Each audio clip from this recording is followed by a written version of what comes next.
ताज्या बातम्यांसाठी ABP माझाला subscribe करा आणि बेल आयकॉन प्रेस करा। एक काळ होता जेव्हा महाराष्ट्रामध्ये मुद्द्यांवरून आंदोलनं व्हायची। आता ही आंदोलनं होत आहेत नाही असं नाहीये, पण आताची आंदोलनं एखाद्या राजकीय हेतूने प्रेरित आहेत का अशी शंका येते। कारण भाजपने गेल्या काही दिवसांमध्ये सुरू केलेली आंदोलनं ही केवळ आणि केवळ हिंदुत्वाच्या मुद्द्याला धरून केलेली आहेत। विरोधी पक्षामधले नेते येनकेन प्रकारे हिंदुत्वाच्या मुद्द्याला स्पर्शूनच विधानं करतात। त्यामुळे प्रश्न असा पडतो की शिवसेनेचे हिंदुत्व पुसण्याच्या दिशेने भाजपचा प्रयत्न सुरू आहे का? ठाकरे सरकार हिंदू विरोधी? शिवसेना हिंदुत्ववादी पक्ष राहिलेला नाहीये। त्यांनी गद्दारी करून सत्तेमध्ये गेलेले आहेत। उद्धव ठाकरे हे हिंदुत्व विचारसरणीचे नाहीयेत। हिंदू हृदय सम्राटांचा पक्ष हिंदू विरोधी? गेल्या काही दिवसांपासून महाराष्ट्रामध्ये सुरू असलेली भाजपची आंदोलनं बघितली तर हे दोन प्रश्न पडतातच। ठाकरे सरकार हिंदू विरोधी आहे का? हिंदू हृदय सम्राटांचा पक्ष हिंदू विरोधी आहे का? आज भाजप नेते राम कदम यांनी पालघर मधल्या गडचिंचलेत झालेल्या 2 साधूंच्या हत्येप्रकरणी जन आक्रोश मोर्चा काढण्याचा प्रयत्न केला।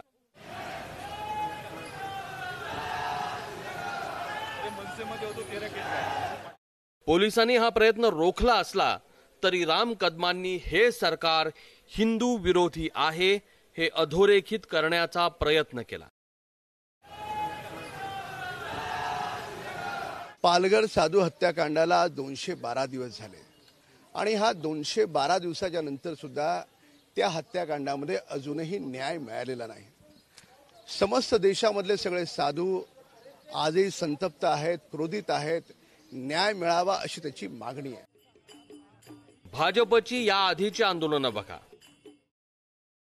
सगळ्यात आधी मंदिर सुरू करण्यासाठीचं आंदोलन।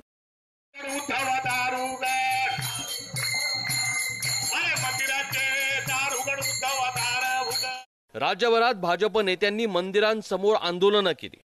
याच आंदोलनांमधून अचानकपणे भाजपची आध्यात्मिक आघाडीही जन्माला आली।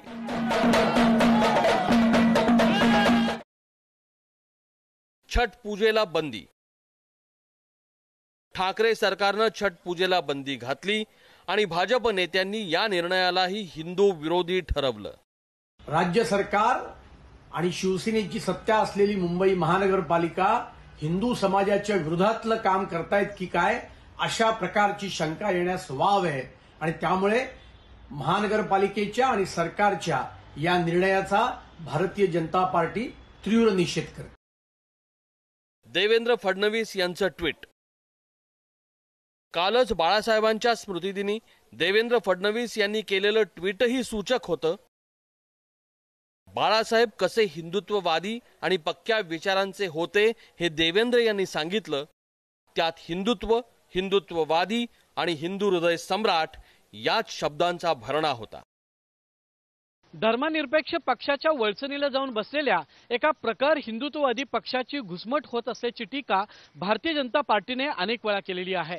शिवसेना, काँग्रेस आणि राष्ट्रवादी सोबत सेक्युलर झालेली आहे अशी उघड शेरेबाजी सुद्धा अनेक वेळा होताना दिसत आहे। मंदिरांच्या मुद्द्यांवर राज्यपालांनी उद्धव ठाकरे यांना तुम्ही सेक्युलर झाला आहात का असा सवालही विचारला होता। शिवसेनेला अयोध्येचं समर्थन करताना आणि काँग्रेस राष्ट्रवादीला अयोध्या मुद्द्यावर तटस्थ राहताना अनेक वेळा कसरतीला सामोरं जावं लागलंय। महापालिका निवडणुका तोंडावर आहेत आणि त्या आधीचं मैदान तयार करण्याचं भाजपचं काम सुरू झालंय। भाजपचं हिंदुत्व आणि शिवसेनेचं हिंदुत्व यातलं हे द्वंद्व किमान या निवडणुकीपर्यंत तरी चालणार आहे। ब्युरो रिपोर्ट, एबीपी माझा।